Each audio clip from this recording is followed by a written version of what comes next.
Hidden Mission. Kelahiran Asenoir Wells. Roslan tersenyum melihat bayinya. Selamat ibu, bayinya laki-laki. Ujar seorang perawat sembari menyerahkan seorang bayi pada sang ibu. Roslan mengambil alih bayinya dari wanita itu tersenyum, sebelum detik berikutnya, justru banjir air mata. Dengan cepat, wajah wanita itu basah. Dia bahagia. Sangat bahagia melihat bayinya. Bayi mungil yang terlihat begitu tampan. Kedua kelopak mata sang bayi masih tertutup rapat, tapi Roslan yakin dia memiliki mata yang indah. Mata yang akan menunjukkan siapa ayah dari bayi laki-laki ini. Pintu ruang perawatan terketuk. Roslan dan seorang suster yang masih berada di samping ranjang pasien menoleh ke arah suara berasal. Perlahan daun pintu terkuat, lalu masuk seorang pria dengan tubuh tinggi besar dengan setelan jas berwarna hitam. Pria dengan kepala pelontos tersebut melangkah lebar menghampiri ranjang. Roslan mengernyit melihat wajah tegang bab pengawal pribadi yang ditugaskan suaminya untuk selalu mengikuti kemanapun dia pergi serta menjamin keselamatannya. Tiba di ujung bawah ranjang, Bab menoleh ke arah wanita yang mengenakan seragam perawat. Bisa tolong tinggalkan kami? Melihat tatapan tajam, dan juga wajah keras pria yang baru saja masuk ke dalam ruang perawatan itu membuat sang perawat cepat-cepat mengangguk. Wanita muda itu sempat menoleh sepersekian detik ke arah sang pasien, sebelum kemudian berderap keluar ruangan. Dia akan mengambil kembali bayinya nanti. Bulu kudunya merinding mendapati tatapan setajam mata pisau pria pelontos itu. Ada apa, Bab? Tanya Roslan khawatir. Ekspresi wajah Bab jelas tidak biasa. Roslan bisa menebak sudah ada yang terjadi di luar sana yang belum ia ketahui. Apa kamu sudah menghubungi suamiku? Saya tidak bisa menghubungi Tuan, Nyonya. Ponselnya tidak aktif. Roslan mengerjap. Kedua tangan wanita itu mendekap erat sang bayi, seakan sedang berusaha mendapatkan kekuatan dari bayinya. Apa terjadi sesuatu dengan suaminya? Roslan benar-benar khawatir. Kalau begitu, kembalilah ke rumah dan temui suamiku. Katakan aku sudah melahirkan putranya. Perintah Roslan pada sang bodyguard. Bab terdiam. Sepasang mata pria itu menyorot ke arah bayi merah yang ada dalam dekapan sang nyonya. Bab menghembuskan nafas pelan. Pria itu tersentak ketika mendapati getar ponsel yang masih tersimpan di dalam saku jasnya. Bab segera meraih ponsel, lalu mengeluarkannya. Melihat siapa yang sedang menghubunginya, pria itu kemudian segera menekan tombol hijau, lalu membawa benda penghubung tersebut ke telinga kiri. Sementara sepasang matanya kembali tertuju pada sang bayi. Keturunan dari istri pertama Clan Wells yang disegani di seluruh negeri. Di ranjangnya, Roslan memperhatikan sang bodyguard dengan perasaan tidak tenang. Melihat beberapa kali kening Bab mengernyit, jantung Roslan berdetak kencang. Dia tidak berharap terjadi sesuatu pada suaminya. Tidak. Jangan, Tuhan pinta wanita itu dalam hati. Bergegas menurunkan ponsel setelah mendengar informasi dari seseorang yang menghubunginya, Bab bergegas berjalan ke arah sang bayi.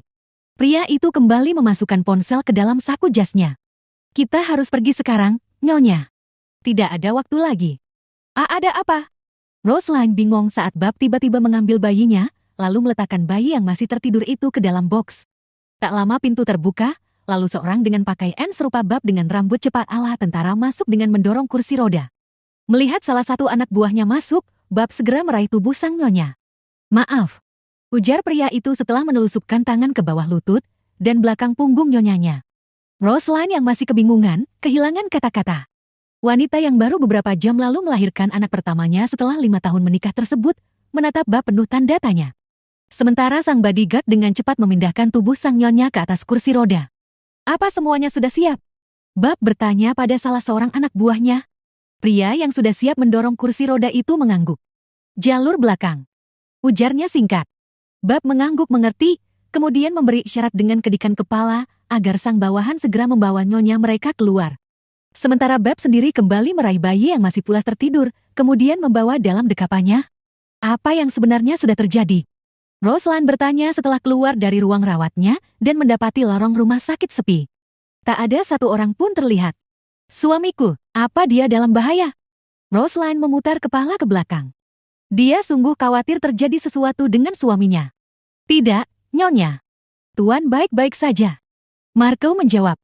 Pria itu mendorong lebih cepat kursi roda sang nyonya. Roslan meringis. Kedua tangannya terkepal menahan sakit.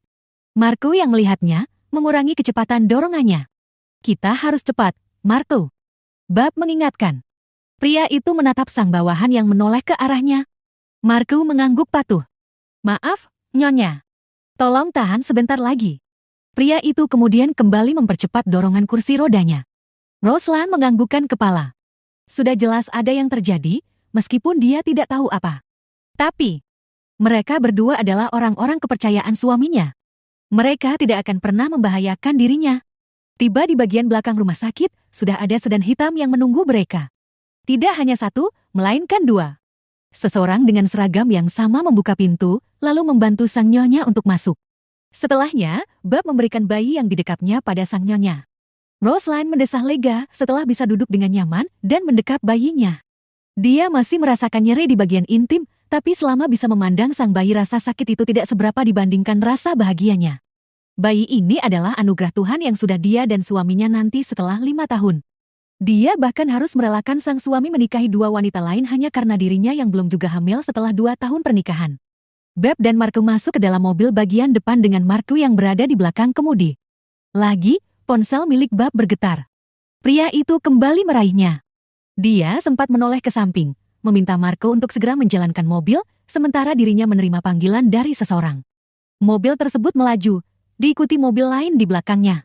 Roslan tersenyum ketika melihat kelopak mata sang bayi terbuka.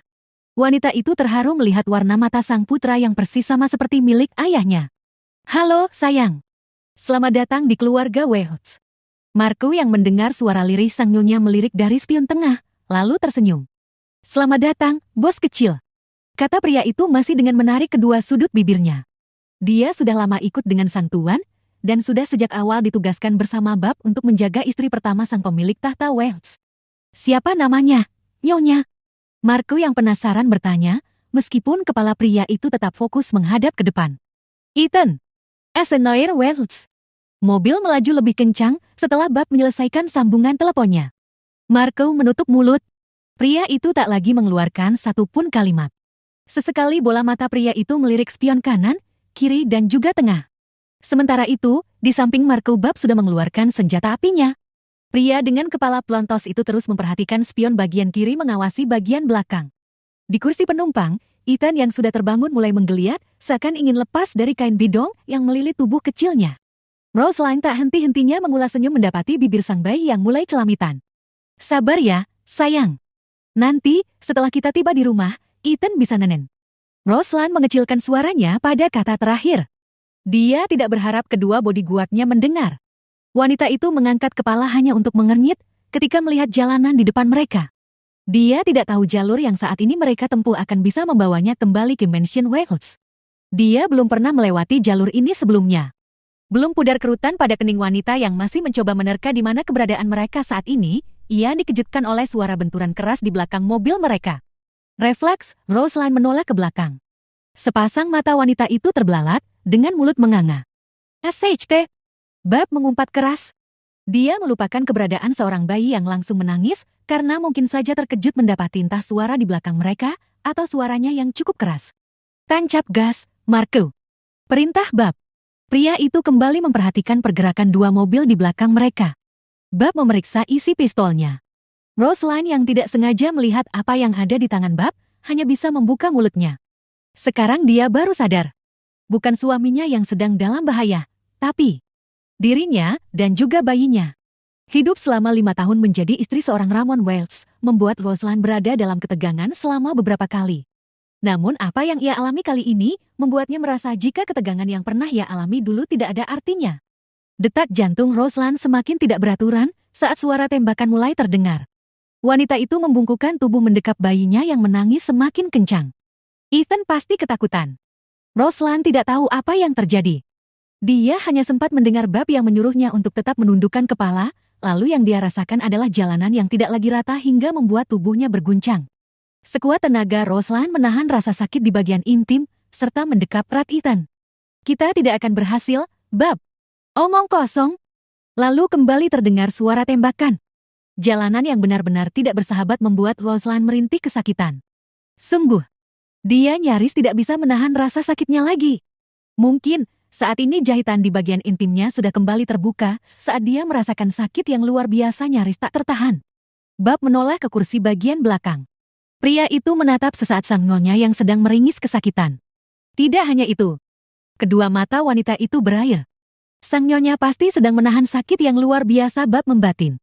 Bab kembali memutar kepala. Melihat anak buah yang berada di belakang mobil yang ia tumpangi berhasil menghadang jalan kedua mobil yang mengejar mereka. Pria itu meminta Marco untuk menghentikan mobil. Aku akan turun. Kamu harus berhasil membawa Nyonya dan Tuan Muda ke tempat yang aman. Aku akan menyusul kalian nanti. Tapi, Bab, Marco menggeleng tidak setuju. Mobil yang menyertai mereka sudah berhasil membuat dua mobil penguntit itu tidak bisa bergerak untuk sementara waktu. Mereka bisa menyelamatkan diri bersama. Tidak ada tapi, Marco. Hentikan mobil sekarang juga. Bab membentak. Dia tidak punya banyak waktu. Dia yakin, sebentar lagi dua mobil penguntit itu akan bisa menyusul, jika dia tidak berhasil menghentikannya. Marco menekan pedal rem. Pria itu menoleh, menatap sang atasan yang sama sekali tidak lagi menoleh ke arahnya. Bab bergerak begitu cepat turun dari mobil. Pria itu hanya sempat memukulkan telapak tangan ke badan mobil sebagai isyarat agar Marco segera menjalankan kembali mobilnya. Meski kesal, Marco tetap patuh. Pria itu kembali menekan pedal gas sedalam yang memungkinkan. Lo harus balik, Bab. Lo sudah janji. Marco menggumam sembari mengamati sang atasan yang sudah berlari ke arah terjadinya pertarungan. Roslan menutup mata. Tangan wanita itu berusaha menenangkan bayinya yang masih terus menangis. Marco, saya harus menyusui Ethan. Wanita itu berbicara masih dengan mata tertutup menahan sakit. Sang putra masih terus menangis. Bahkan semakin keras. Sepertinya Ethan tahu jika mereka sedang dalam bahaya. Marco mengedip. Baik, Nyonya. Saya bersumpah tidak akan melihat ke belakang. Roslan membuka mata, lalu mengangguk. Terima kasih. Sembari meringis, Roslan membenahi posisi duduknya. Dia bisa merasakan sesuatu mengalir di bawah sana. Sesuatu yang lengket dan berbau amis. AC mobil yang masih berfungsi dengan sangat baik, membuat bau amis menyengat itu masuk dengan cepat ke indera penciuman Marco. Marco yang khawatir, nyaris saja menggulir sepasang bola matanya ke spion tengah, sebelum buru-buru mengembalikan fokus ke depan saat mengingat jika sang nyonya sedang menyusui bayinya. Pria itu melirik spion bagian kiri, dan sudah tidak lagi bisa melihat keberadaan Bab dan yang lainnya. Marco menarik nafas panjang, lalu memutar kemudi mengambil jalur lain. Bab sudah memberitahu kemana dia harus pergi. Sepertinya Bab memang sudah tahu akan ada usaha pembunuhan sang pewaris tahta Welsh. 28 tahun setelahnya, Ethan mengusap rambut pendeknya dengan pomade. Pria 28 tahun tersebut melirik ke arah layar televisi yang sedang menyala. Sepasang mata tajam dengan warna berbeda itu semakin menyipit. Calon pewaris perusahaan multinasional keluarga Welsh akan segera melangsungkan pernikahan dengan salah seorang putri anggota dewan. Narasi yang dibacakan oleh seorang pembawa berita. Asenoir Wells mendengkus begitu layar televisi memperlihatkan sepasang pria dan wanita yang duduk bersama menggelar jumpa pers untuk memberitahu rencana pernikahan keduanya. Apa kamu sudah akan berangkat? Mendengar suara wanita mendekat, Ethan buru-buru meraih remote, lalu mematikan televisi. Pria itu memutar tubuh ke arah seorang wanita dengan rambut yang sebagian sudah memutih, namun masih terlihat cantik di usianya. Pria itu mengangguk. Anak ibu tampan dan gagah.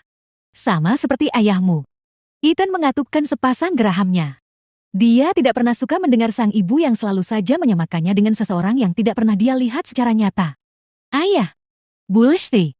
Dia tidak punya ayah. Baginya, dia hanya memiliki ibu dan seorang paman yang selama ini mendidiknya dengan keras. Suatu saat nanti, ayahmu pasti akan bangga melihat putranya. Aku tidak butuh itu, ibu. Aku hanya butuh kekuasaan pria itu. Aku berjanji, aku akan mengambil alih kekuasaan pria itu.